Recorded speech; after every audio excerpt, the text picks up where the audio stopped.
शब्दों की जातियों के दूसरे भाग में आपका स्वागत है। शब्दों की जो जातियां हैं उनका दूसरा भाग है अव्यय। अव्यय, पहले शब्द अव्यय को समझते हैं हम। अ प्लस व्यय, अ का मतलब नहीं, व्यय का मतलब परिवर्तन। ऐसे शब्द जिनमें परिवर्तन नहीं किया जा सकता। परिवर्तन किसकी सहायता से? लिंग, वचन और विभक्ति। वे शब्द जिनमें लिंग, वचन और विभक्ति की सहायता से परिवर्तन नहीं किया जा सकता वे हैं अव्यय। उदाहरण लेते हैं।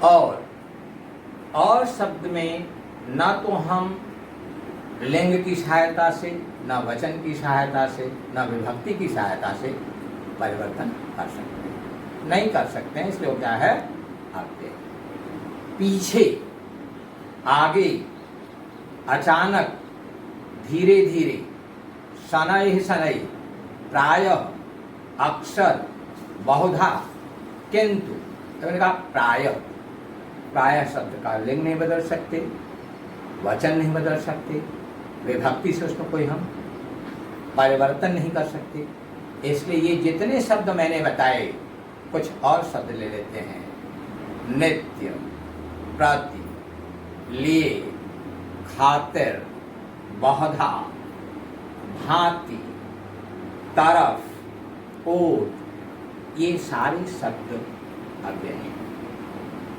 इन अव्ययों के चार भेद हैं। क्रिया विशेषण, संबंध सूचक, समुच्चय बोधक, विस्मयादि। क्रिया विशेषण, we call it in English adverb। क्रिया विशेषण, उस शब्द को ध्यान से आप देखिए। क्रिया विशेषण जो किसी क्रिया की विशेषता बताता है, जो क्रिया के बारे में कुछ जानकारी देता है, वह क्रिया विशेषण। एडवर्ब, गाड़ी धीरे धीरे चल रही है। गाड़ी कैसे चल रही है? चल रही है क्रिया को कुछ विशेष अर्थ दिया जा रहा है, जिसे धीरे धीरे। माँ प्रायः मंदिर जाती हैं।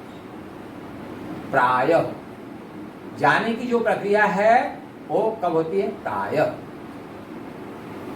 भारत निरंतर प्रगति कर रहा है। कब प्रगति कर रहा है? निरंतर। रोज हम विद्यालय जाते हैं। जाने की प्रक्रिया को होती है रोज। तो ऐसे शब्द जो किसी क्रिया की विशेषता, क्रिया के बारे में कुछ जानकारी देते हैं, वो होता है क्रिया विशेषण अव्यय। दो चार उदाहरण लेते हैं। माँ रोज खाना पकाती हैं। रोज। दुनिया अनवरत प्रगति की ओर बढ़ रही है। अनवरत। आहिस्ता आहिस्ता।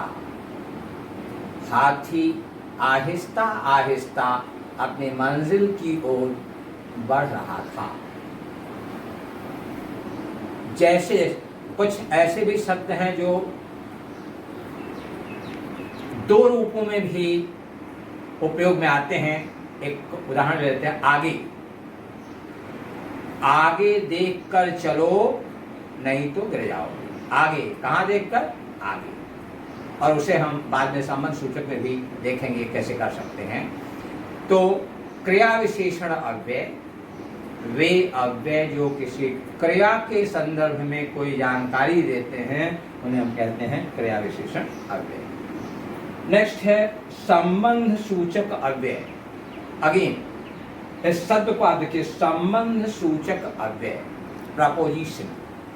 प्रपोजिशन संबंध की सूचना देने वाला शब्द। ये संबंध किसके बीच में? जो दो शब्दों के बीच में, दो इकाइयों के बीच में संबंध बताता है, वह संबंध सूचक अव्यय। पेड़ पर बंदर बैठा हुआ है। पेड़ और बंदर के संबंध को कौन बता रहा है? पर। तो पर हो गया संबंध सूचक अव्यय। देश की खातिर जवान अपनी जान तक दे देते हैं। देश और जवान संबंध बता रहा है, खातिर। बच्चे नदी की ओर चले गए। बच्चे और नदी, उन दोनों के बीच में संबंध बता रहा है ओ। यहाँ एक चीज हमको बहुत ध्यान देने की जरूरत है। कारक में जो संबंध कारक है, का, की, के, रा, री, रे, इन संबंध सूचक चिन्हों के बाद, इन संबंध सूचक प्रत्ययों के बाद जो भी अव्यय आता है वह हमेशा संबंध सूचक अव्यय होता है। उदाहरण ले लेते हैं। देश के लिए मनुष्य कुछ भी कर सकता है। लिए के संबंध सूचक चिन्ह के बाद आया है, इसलिए वह संबंध सूचक अव्यय। माँ की खातिर बेटा दवा ले आया। खातिर, की के बाद खातिर आया है, इसलिए हो गया संबंध सूचक अव्यय। दो चार और उदाहरण लेते हैं संबंध सूचक अव्यय के। वे बच्चे नदी की तरफ जा रहे हैं। श्यामपट की तरफ ध्यान दो। भारत के समक्ष कई समस्याएं खड़ी हैं। मेरे सम्मुख ही मेरा मित्र खड़ा था। तो का, की, के, रा, री, रे के बाद जो भी अव्यय आएगा निश्चित रूप से वह संबंध सूचक अव्यय ही होगा। आगे बढ़ते हैं। समुच्चय बोधक अव्यय। समुच्चय बोधक, कंजंक्शन, कंजंक्शन, अ ज्वाइनिंग वर्ड। दो शब्दों या दो वाक्यों को जोड़ने वाला अव्यय वह समुच्चय बोधक अव्यय होता है, अ ज्वाइनिंग वर्ड। और भारत और पाकिस्तान पड़ोसी देश हैं। भारत पाकिस्तान दोनों को जोड़ रहा है और हो गया समुच्चय बोधक अव्यय। बच्चों ने गृह कार्य किया था किंतु पुस्तक लाना भूल गए थे। बच्चों ने गृह कार्य किया था एक वाक्य, पुस्तक लाना भूल गए थे दूसरा वाक्य, दोनों को जोड़ने का काम कर रहा है किंतु। मैं तुम्हारे घर आऊंगा लेकिन खाना नहीं खाऊंगा। मैं तुम्हारे घर आऊंगा एक वाक्य, खाना नहीं खाऊंगा दूसरा वाक्य, दोनों को जोड़ रहा है लेकिन। बच्चों को चाय नहीं बल्कि दूध पीना चाहिए। बच्चों को चाय नहीं पीना चाहिए, बच्चों को दूध पीना चाहिए, दोनों को जोड़ बन रहा है बल्कि। बरसात अच्छी हुई थी इसलिए फसल भी बहुत अच्छी हुई। बरसात अच्छी हुई थी एक वाक्य, फसल भी अच्छी हुई, इन दोनों को जोड़ रहा है इसलिए। तो ऐसे अव्यय जो दो शब्दों या दो वाक्यों को जोड़ने का काम करते हैं उन्हें हम कहते हैं समुच्चय बोधक अव्यय। अंतिम बिंदु अव्यय का विस्मयादि बोधक अव्यय। विस्मयादि, विस्मय पैदा करने वाला, गहरी संवेदना को बताने वाला ऐसा अव्यय जो मनुष्य की गहरी संवेदना को, संवेदना सुख दुख आश्चर्य खुशी गम पीड़ा आदि का जो बोध कराता है वो होता है विस्मयादि बोधक अव्यय। वाह क्या शॉट लगाया है, वाह खुशी, शाबाश तुमने परिवार का नाम रोशन कर दिया, शाबाश प्रशंसा।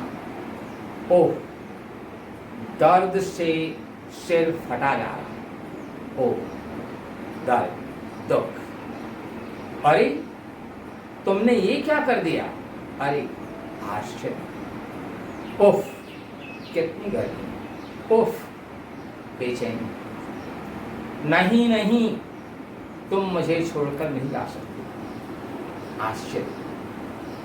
इस तरह के शब्द जो हमें गहरी संवेदना का ज्ञान कराते हैं, डीप फीलिंग, उनको कहते हैं विस्मयादि बोधक अव्यय। विस्मयादि बोधक अव्यय के बाद या तो कॉमा, अल्प विराम, या तो एक्सक्लेमेशन मार्क, विस्मय सूचक चिन्ह जरूर आता है।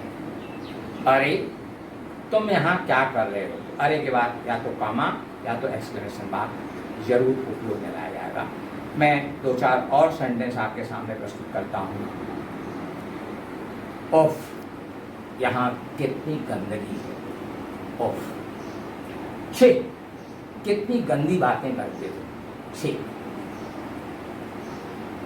हाँ हाँ तुम ही ये काम कर सकते हो, हाँ हाँ। अरे इतने देर से क्यों आए हो, बहुत हो। इसी तरह प्रकट करते हो। ये कुछ विस्मय बोधक वाक्य हैं, विस्मयादि बोधक वाक्य हैं। इन शब्दों के साथ अव्यय का जो भाग है, अंक है, वो समाप्त होता है। इन पर प्रश्न कैसे पूछे जाएंगे, एक दिन हम उस पर